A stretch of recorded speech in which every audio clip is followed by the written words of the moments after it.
लेकिन उस मंदिर से कुछ मिलने वाला नहीं है दोस्तों। पुरानी एक कहावत है कि मन में चंगा तो कठौती में गंगा। लेकिन बस से एक्सीडेंट होकर के, ट्रेनों से कट करके, ट्रक हाईवा से टकरा करके अगर कोई मरे तो इस देश का कौन मरे? मंत्री आदित्य योगीनाथ के पिता का निधन होता है, उनकी मौतें होती है, उनके पिता का इंतकाल होता है और वो पिता के श्राद्ध में भी नहीं जा पाता है, पिता के अंतिम संस्कार में शामिल नहीं हो पाता है और कहता है कि लॉकडाउन है और कोरोना का कहर है। लेकिन वही योगी आदित्यनाथ राम मंदिर कैसे चला जाता है पूजा करने के लिए? क्या एक पिता से बढ़ कर के राम मंदिर उनके लिए हो गया? पहला साक्षात देवता तो माता और पिता होता है। हर शास्त्र में कहा गया है कि माँ के कदमों के नीचे जन्नत है और पिता उनके दरवाज़ा है वालिद। फिर आदित्य योगीनाथ जी, आपके पास कोई शर्म नहीं बचा था कि आपके पिता इस संसार को छोड़ करके चला गया? लेकिन योगी जी, आपको नहीं लगा कभी नहीं लगा आपके लिए राम मंदिर इतने आइडियल हो गए? क्योंकि आपको उस सियासी कुर्सी पे बने रहने के लिए दिल में एक मानसा बना हुआ है, दिल में आपकी चाहत है। दुनिया का सबसे बड़ा भोंगी और सबसे बड़ा ढोंगी है आप, सबसे बड़ा भोगी है आप दुनिया का। कि हादसों के जद पे खड़ा हो तो क्या मुस्कुराना छोड़ दे? जलजलों के खौफ से क्या अपना घर बसाना छोड़? दोस्तों, अगर आप यह वीडियो हमारे फेसबुक पेज पर देख रहे हैं तो हमारे फेसबुक पेज को यहाँ क्लिक करके फॉलो करें और साथ में इस बेल आइकन पर भी क्लिक करें। अगर दोस्तों आप हमारी यह वीडियो यूट्यूब चैनल पर देख रहे हैं तो कृपया करके इस लाल बटन पर क्लिक करके सब्सक्राइब करें और साथ में इस बेल आइकन पर भी क्लिक करें ताकि जो भी हम वीडियो डालें वो सबसे पहले आप तक पहुँच सके। को मंदिर बना करके हमें नहीं लगता है कि इस देश का भला हो सकता है। ठीक है, कुछ लोग मानते होंगे हमारी बात बुरा होगा, मैं मानता हूं कि कुछ लोग मुझे ये भी कहेंगे कि ये हिंदू नहीं है, लेकिन ऐसी बात नहीं है। मैं इस देश के तमाम दलित भाइयों से, मैं इस देश के तमाम ओबीसी भाइयों से कहना चाहते हैं, SC ST तमाम भाइयों से, कि आप जिसके पीछे उछल रहे हैं ना, वैसे लोगों को मैं कहना चाहता हूं कि सचमुच में आप जिसके पीछे, जिनके विचारधाराओं पे चलने का काम कर रहे हैं ना, मैं साफ नाम लेकर के कहता हूं, लालू उस चिड़िया का नाम है जो कभी डरता नहीं है ना झुकता है, कभी नहीं। मैं साफ कहता हूं उन तमाम दलित और ओबीसी भाइयों को कि आप जिस RSS के विचारधारा के पीछे आज नाच रहे हैं और दौड़ रहे हैं ना, सच्चाई यह है कि वो RSS, उनकी जो किताब है उनमें कहीं हिंदू नाम की परिभाषा आपके लिए नहीं है। और कब वो हिंदू करता है मैं बता देना चाहता हूँ। जो केवल हिंदुत्व की बात करता है उनको मैं बताना चाहता हूं कि कब हिंदू करता है।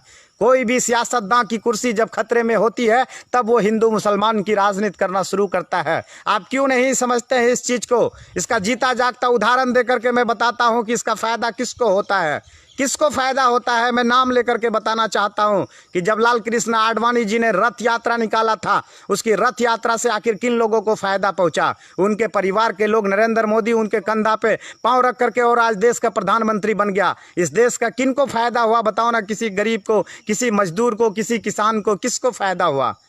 आप बताइए ना। गुजरात के अंदर उतनी बड़ी दंगा हुआ, उस दंगा का दाग भी लगा उसके दामन पे। किसके दामन पे? जो भारतीय जनता पार्टी के पूरा राष्ट्रीय अध्यक्ष अमित शाह जी। जिंदगी किसकी बनी? उनके बाल बच्चों की जिंदगी बनी और वो देश का राष्ट्रीय अध्यक्ष बन करके बैठा। हमें और आपको क्या मिला? उन लोगों को जो उस काफिला में दौड़ता था तलवार लेकर के, उछलने वाले लोगों के बच्चों की जिंदगी क्या है? दोस्त, मैं आपसे कहना चाहता हूं बहुत जिम्मेदारी के साथ कि आप इस धार्मिक मसलों से आगे निकल करके और सरकार से हमेशा आप शिक्षा, स्वास्थ्य पे सवाल पूछने का काम कीजिए, अपना हक मांगने का काम कीजिए। कोई भी सरकार हो, सरकार तो चाहती है कि आप मूर्ख बन करके हाथों में तलवार लेकर के किसी के पीछे लड़ते रहिए, उछलते रहिए। उनको वो चाहिए और उनके बच्चे कैम्ब्रिज जैसे, फोर्ड यूनिवर्सिटी जैसे विश्वविद्यालय में उनके बच्चे पढ़ेंगे और आप क्या करेंगे? कलम आपके बच्चों के हाथों से छीन करके आपके बच्चों को हाथ में तलवार देना चाहती है सरकार। आप क्यों नहीं समझते हैं? कोई भी सरकार दूध का धोया हुआ नहीं है। मैं इस बात को इस जिम्मेदारी के साथ कहता हूं कि जिन लोगों ने कांग्रेस पे बहुत विश्वास किया था कि इस देश का अगर कोई भला कर सकता है तो वो कांग्रेस ही कर सकता है, लेकिन आपको पता चल गया होगा कि कितना कांग्रेस भी कितने बड़े धार्मिक कट्टरपंथी लोग हैं।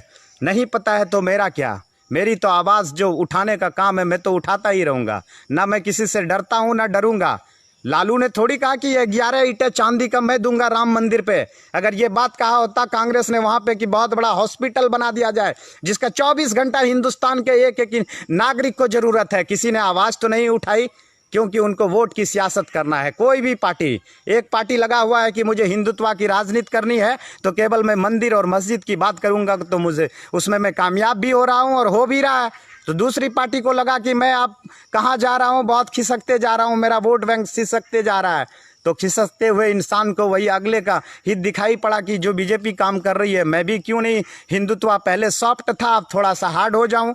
अंतर क्या है इन दोनों में, बताइए ना। मैं मंदिर बनने का विरोधी नहीं हूं, मैं आज भी कह रहा हूं, लेकिन हाँ मेरा यह है कि वहाँ पे मस्जिद और मंदिर के जगह अगर सचमुच में इस देश का विश्वविद्यालय बन जाता तो तमाम कम्युनिटी के लोग, चाहे हिंदू होता, मुसलमान होता, सिख होता, ईसाई होता, इस देश का किसान होता, मजदूर होता, दबे कुचले पिछड़े तमाम लोग पढ़ते। अगर आज अलीगढ़ में मुस्लिम यूनिवर्सिटी बनाया है तो क्या वहाँ हिंदू के बच्चे नहीं पढ़ते हैं क्या? मुसलमानों से ज़्यादा तो हिंदू के बच्चे पढ़ते हैं। अगर बनारस हिंदू विश्वविद्यालय पंडित मदन मोहन मालवीय जी ने बनाया बनारस के अंदर, जिसका नाम पहले काशी हिंदू विश्वविद्यालय हुआ करता था, तो क्या वहाँ पे मुसलमानों के बच्चे नहीं पढ़ते हैं क्या? वहाँ सिख के बच्चे नहीं पढ़ते हैं क्या? वहाँ पे ईसाई के बच्चे नहीं पढ़ते हैं क्या?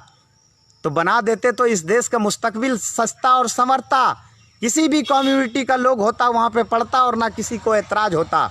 लेकिन आपने तो वहाँ पे मंदिर बनाने का काम किया और वो खुशी समस्त देशवासियों ने जाहिर किया है उस खुशी को। इसलिए मुझे तकलीफ़ उस बात का नहीं है, मुझे जिस चीज़ के लिए तकलीफ़ है वो चीज़ मैं बयां कर रहा हूं। अगर मेरी बात पसंद आ रही है तो यकीनन आप शेयर करेंगे और पहुंचाएंगे। और मैं आज भी कह रहा हूं इस देश के उन तमाम दलित भाइयों से, इस देश के तमाम ओबीसी भाइयों से, कि दबे कुचले पिछड़ों से, कि मंदिर बनाने से आपका भला नहीं होगा। जब तक आप अपने हक के लिए नहीं लड़ेंगे, जब तक सरकार से अपना हक नहीं छीनेंगे, शिक्षा के लिए नहीं लड़ेंगे, अपने अधिकार के लिए नहीं लड़ेंगे, तब तक हमें नहीं लगता है कि इस देश में आपका भला हो सकता है। वो तो चाहता है कि आप झुंड में शामिल होकर के और चिल्लाए, जय श्री राम का नारा लगाए। वो तो चाहता है, क्योंकि आपके चिल्लाने से उनको बेनिफिट होती है। मैंने तो कहा कि गुजरात दंगे को आप याद कीजिए ना, दंगे में शामिल होने वाले तो सब आम लोग थे, लेकिन फ़ायदा किनको हुआ? किनका बच्चा आज बीसीसीआई का सेक्रेटरी बन करके बैठा है? इस देश का कोई दलित का बेटा है क्या? अगर उनको दलित भी चाहिए तो रामनाथ कोविंद जैसा दलित चाहिए। मैं कह रहा हूँ उनको ओबीसी भी चाहिए तो फेक ओबीसी चाहिए। हमें नहीं लगता है कि कोई हक हुकूक मांगने वाला ओबीसी चाहिए उनको। अगर मैं सच बोल रहा हूं तो मेरी वीडियो को यकीनन आप शेयर करके और देश के अंदर पहुंचाने का काम करेंगे। इसलिए मैं इस देश के तमाम हिंदू भाइयों से भी कहना चाहता हूं कि आप अपने हक के लिए लड़िए, आप अपने बच्चों के अधिकार के लिए लड़िए। कि हमें स्कूल की ज़रूरत है, हमें यूनिवर्सिटी की ज़रूरत है, हमें हॉस्पिटल की ज़रूरत है, हमें क्या ज़रूरत है? अगर हमें सब चीज़ है तो हम पूजा कहीं भी कर सकते हैं, हम परमात्मा के भक्ति में लीन कहीं भी हो सकते हैं। ऐसा थोड़ी है कि हम अयोध्या जाएंगे तभी हमारा सिद्धि होगा। ऐसा तो नहीं है, कहीं किसी शास्त्र में लिखा हुआ है क्या? किसी शास्त्र में नहीं लिखा हुआ है। फिर भी आप क्यों नहीं सवाल पूछते हैं? कब तक आप झुंड में खड़े होकर के जय श्री राम का नारा लगाएंगे और अपने बच्चों को हाथों में ला? इस देश में कोई आपके लिए काम करने वाला नहीं है, कोई गरीबों के लिए। केवल इस देश में माइनॉरिटी को ही टारगेट नहीं किया गया है। मैं उन हिंदू भाइयों से कहना चाहता हूं कि जितनी गंदी राजनीति, जितनी गंदी नीति कांग्रेस की है ना, उससे जितनी गंदी नीति बीजेपी की है, उससे गंदी नीति तो कांग्रेस की भी है। अच्छा आपको कब लगता है? मुझे डर नहीं लगता है कि मैं बोल रहा हूँ कांग्रेस के खिलाफ में, तो मुझे डर है सब लोग बागी हो जाए। अगर सच बोलना, सचमुच में अगर बगावत है तो हाँ मैं बागी हूँ, मैं स्वीकार करता हूँ, लेकिन सच कहूँगा, सच कहूँगा। और मैं कह रहा हूँ कि मैं व्यक्तिगत तौर पे अगर मुझसे पूछा जाए ना, तो मैं उस फैसले से खुश नहीं हूँ। मैं खुश तब होता जब उस जगह पे या तो बराबर हक दे दिया होता, जिसको जो समझ में आता करता, या बराबर हक दिया होता, या तो फिर वहाँ पे बहुत बड़ा हॉस्पिटल बनता हिंदुस्तान का, या तो हिंदुस्तान का बहुत बड़ा उस जगह पे कॉलेज बनता, यूनिवर्सिटी बनता। तब लालू जैसा इंसान खुश होता। लालू तो हमेशा हक की बात करता है। हम तो आज भी अपना हक मांग रहे हैं, चाहे किसी की भी सरकार हो। और आपको भी कह रहा हूँ कि आप भी हक मांगिए। आप क्यों नहीं हक मांगते हैं? आप कब तक ओबीसी और दलित बन करके हाथों में झंडा लेकर के जय श्री राम का नारा लगाते हुए दौड़ते रहेंगे? केवल का केवल आपको सियासी तौर पे इस्तेमाल किया जा रहा है साथियों। आपको पता नहीं कि वो अपने बच्चों को हाथों में कलम दे करके और सोने और चांदी की कटोरी में दूध पिला करके अपने बच्चे को कहाँ रख रहा है। लेकिन आपकी बच्चों की ज़िंदगी क्या है? सड़कों पे 200 रुपया में भी मजदूरी करने पे आपके बच्चों की जान पे आफत है। और आपके बच्चे जब मजदूरी करने जाते हैं तो वहाँ भी पीट पीट करके उनका हाल बुरा कर दिया जाता है। जितनी भी हादसे होती है, हादसों में किन लोगों की जानें जाती है? लॉकडाउन में 100 से ऊपर मौतें हुई। कौन लोग थे वो? किसी नेता का बेटा था क्या? किसी पदाधिकारी का बेटा था क्या? नेता और पदाधिकारी के बेटा को अगर कहीं से आना था तो वो आ गए अपना प्लेन से, लेकिन बस से एक्सीडेंट होकर के, ट्रेनों से कट करके, ट्रक हाईवा से टकरा करके अगर कोई मरे तो इस देश का कौन मरे? कोई जाति नहीं, गरीब का बेटा मरा, गरीब का भाई मरा, गरीबों का घर उजड़ा, उस गरीब माओ की, उस गरीब बहनों की मांग की सिंदूर उजड़ी, उनका सुहाग छीना गया। फिर भी आप सरकार से क्यों नहीं सवाल पूछते हैं? रोटी का एक टुकड़ा फेंक देने से कोई बीजेपी और कोई कांग्रेस हो जा रहा है। आप किसी भी पार्टी को पसंद कीजिए, लेकिन आप अपनी हक के लिए लड़िए। जब तक उसकी गिरेबा में हाथ डाल करके आप सवाल पूछने का हिम्मत नहीं जुटाइएगा ना, तो आप क्या और हम क्या, हमारी और आपकी आने वाली नस्लों को भी गूंगा बना दिया जाएगा। और ऐसा कि एडोल्फ हिटलर ने कहा था ना कि जनता को इतना निचोड़ दो, इतना निचोड़ दो कि वो जिंदा रहना ही विकास समझे। वही हाल होगा। एडोल्फ हिटलर ने जो बातें कही थी कि जनता को इतना निचोड़ दो कि वो जिंदा रहना ही विकास समझेगा, वो हो रहा है हमारे और आपके बीच। इसलिए उठ खड़ा होइए। अगर कोई गलत कर रहा है ना, गलत के खिलाफ आप बोलना शुरू कर दीजिए, चाहे वो कांग्रेस हो या बीजेपी हो। आप बोलने का तो हिम्मत जुटाइए, पहले बोलने की हिम्मत जुटाइए और लोगों की पहचान रखिए, सियासी लोगों की, कि कौन लोग कितने खुशी और कितने उतावले हैं। कुछ लोगों की दिल में कुछ और छुपी होती है और जुबान में कुछ और होता है। लेकिन कभी कभी समय पे दिल की बातें भी जुबान पे आ जाया करती है। उस वक्त आपको परखने की और पहचानने की ज़रूरत होती है। वही आप नहीं पहचान पाते तो ज़िंदगी भर आप गुमराह में ज़िंदगी जीते हैं। आपको पता है कि मैं डॉक्टर कफील खान के लिए लगातार लड़ाई लड़ रहा हूँ। क्या इस देश को नहीं लगता है कि डॉक्टर कफील खान के लिए उठ खड़ा होना चाहिए? ऑल इंडिया मेडिकल एसोसिएशन को सड़क पे आ जाना चाहिए? नहीं लगता है आपको? तारीख पे तारीख, तारीख पे तारीख दिया जा रहा है, टाइम दे दिया गया है। फिर पूरी देश के अंदर लोगों की ध्यान को भटकाने के लिए राम मंदिर की मुद्दा। और बड़ी शर्मनाक एक बात, थोड़ी सी आप गौर से, अगर सचमुच में आपको अगर मेरी बात पसंद है तो आप मेरी वीडियो को शेयर करेंगे। मुझे यकीन है कि मेरी बात आपको पसंद आती होगी। कि वही उत्तर प्रदेश का मुख्यमंत्री आदित्य योगी नाथ के पिता का निधन होता है, उनकी मौतें होती है, उनके पिता का इंतकाल होता है और वो पिता के श्राद्ध में भी नहीं जा पाता है, पिता के अंतिम संस्कार में शामिल नहीं हो पाता है और कहता है कि लॉकडाउन है और कोरोना का कहर है। लेकिन वही योगी आदित्यनाथ राम मंदिर कैसे चला जाता है पूजा करने के लिए? क्या एक पिता से बढ़कर के राम मंदिर उनके लिए हो गया? पहला साक्षात देवता तो माता और पिता होता है। हर शास्त्र में कहा गया है कि माँ के कदमों के नीचे जन्नत है और पिता उनके दरवाज़ा है वालिद। फिर आदित्य योगी नाथ जी, आपके पास कोई शर्म नहीं बचा था कि आपके पिता इस संसार को छोड़ करके चला गया? लेकिन योगी जी, आपको नहीं लगा कभी नहीं लगा? आपके लिए राम मंदिर इतने आइडियल हो गए क्योंकि आपको उस सियासी कुर्सी पे बने रहने के लिए दिल में एक मानसा बना हुआ है, दिल में आपकी चाहत है और आप अपने आप को योगी कहते हैं। दुनिया का सबसे बड़ा भोंगी, सबसे बड़ा भोंगी और सबसे बड़ा ढोंगी है आप, सबसे बड़ा भोगी है आप दुनिया का। कैसे आप योगी कहते हैं? मुझे इस चीज़ पे कोई ऐतराज़ नहीं है कि आप क्यों गए, लेकिन मुझे वो दिन भी याद है कि आप ही का पिताजी जब मरा था तो आप चिट्ठी लिख करके और यहाँ से भेजे थे और संवेदना जाहिर किए थे। क्या उस वक्त नहीं लगता था कि हम पिताजी के अंतिम शव यात्रा में शामिल हो जाए, अंतिम संस्कार में शामिल हो जाए? नहीं लग रहा था आपको क्या? लेकिन राम मंदिर के लिए तो आप पहले काफिला लेकर के चले गए। इससे जाहिर होता है, इससे साबित होता है कि दुनिया में मोह माया ये जितनी चीज़ें हैं ना, केवल सियासत के लिए है, केवल कुर्सियों के लिए सारी चीज़ें हैं। बाकी किसी परिवार और रिश्तेदार से भी मतलब नहीं होता है। और मैं उन तमाम साथियों से कहना चाहता हूँ, सोशल मीडिया के साथियों से, मैं जानता हूँ कि अगर मैं सच बोल रहा हूँ तो बहुत लोग मेरे खिलाफ में हैं, बहुत लोगों को मुझसे दुश्मनी है, बहुत लोग मेरे मुखालफत में हैं, लेकिन उसकी परवाह नहीं। चाहे वो कोई भी हो, चाहे भाजपा से चले या फिर कांग्रेस से चले या अन्य पार्टियों से चले, तो वो फिर उन्हें अच्छा नहीं लगेगा।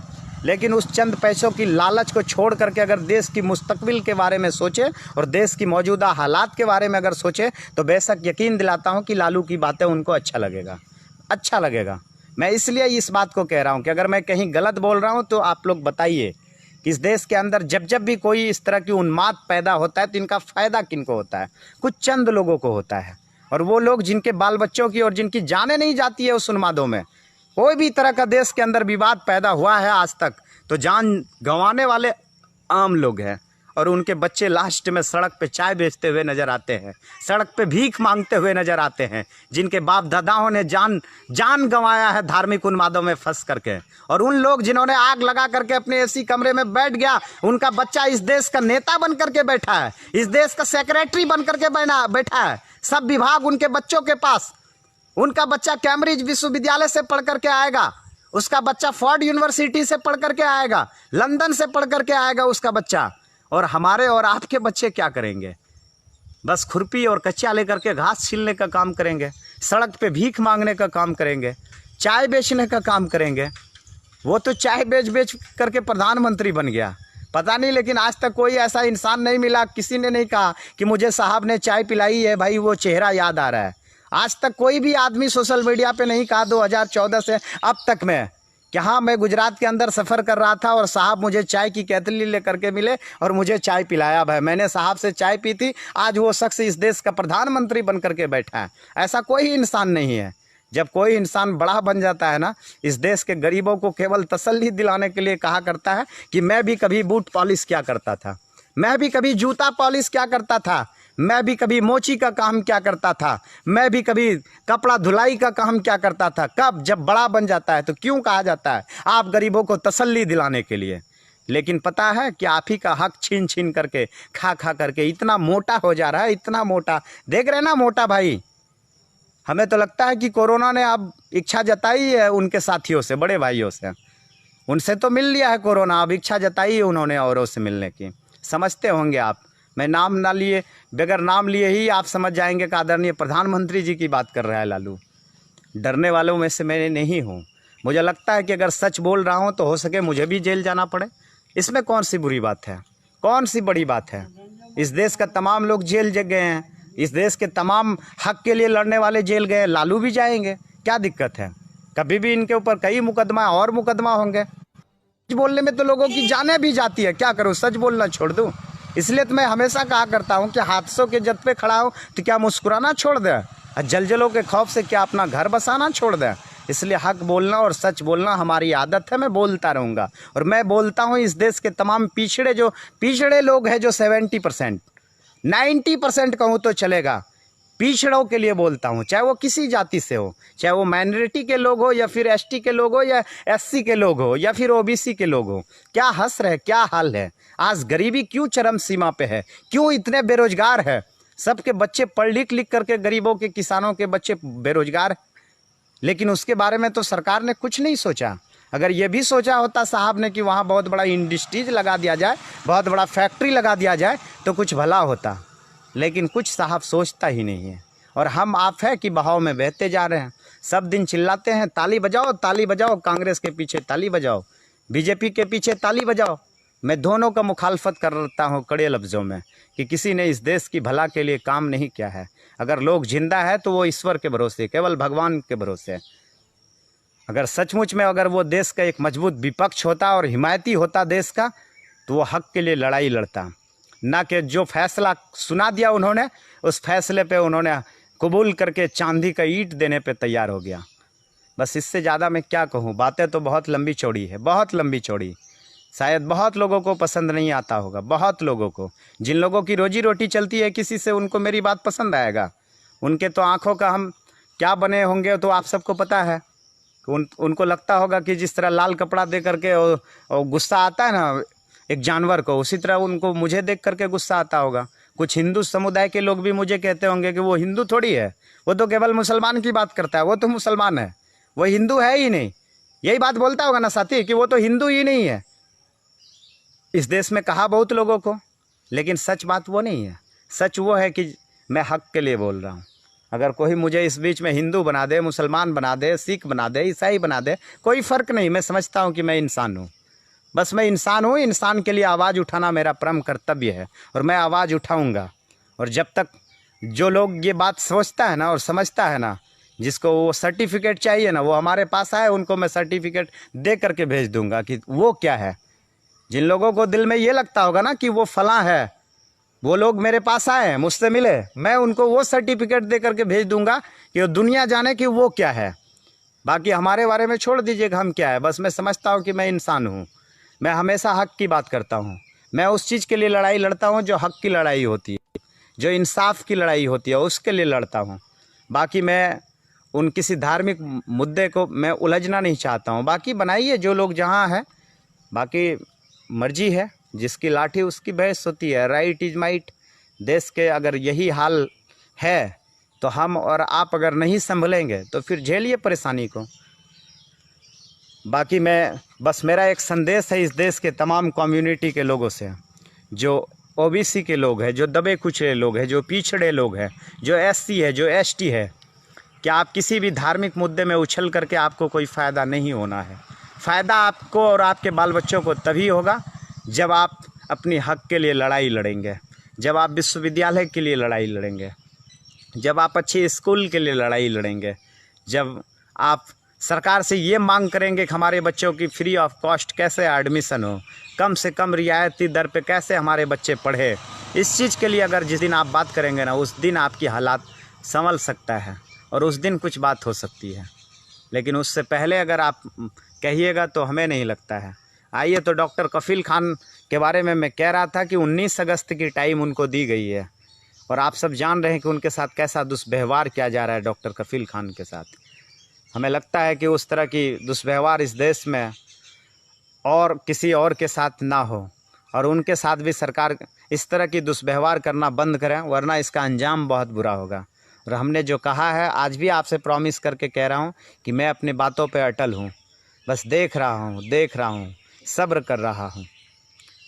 आइए तो साथियों, बस बेइंतहा गर्मी भी है और फिर मैं आप सबसे जुड़ने की कोशिश फिर बाद में करूँगा। किसी मुझे निजी काम से भी जाना है दूसरे जगह, इसलिए मैं चाहूँगा कि आप सब थोड़ी सी मुझे माफ़ करेंगे और क्षमा करेंगे। जो कुछ भी मैंने बोला शायद बहुत लोगों को पसंद आया होगा, बहुत लोगों को नहीं भी आया होगा, लेकिन मैं हक और मुद्दे की बात बोला हूँ। आपको बुरा लगे या भला लगे, उससे मुझे ऐतराज़ नहीं है। शुक्रिया आप साथियों का। दोस्तों, अगर आप यह वीडियो हमारे फेसबुक पेज पर देख रहे हैं तो हमारे फेसबुक पेज को यहाँ क्लिक करके फॉलो करें और साथ में इस बेल आइकन पर भी क्लिक करें। अगर दोस्तों आप हमारी यह वीडियो यूट्यूब चैनल पर देख रहे हैं तो कृपया करके इस लाल बटन पर क्लिक करके सब्सक्राइब करें और साथ में इस बेल आइकन पर भी क्लिक करें, ताकि जो भी हम वीडियो डालें वो सबसे पहले आप तक पहुँच सके।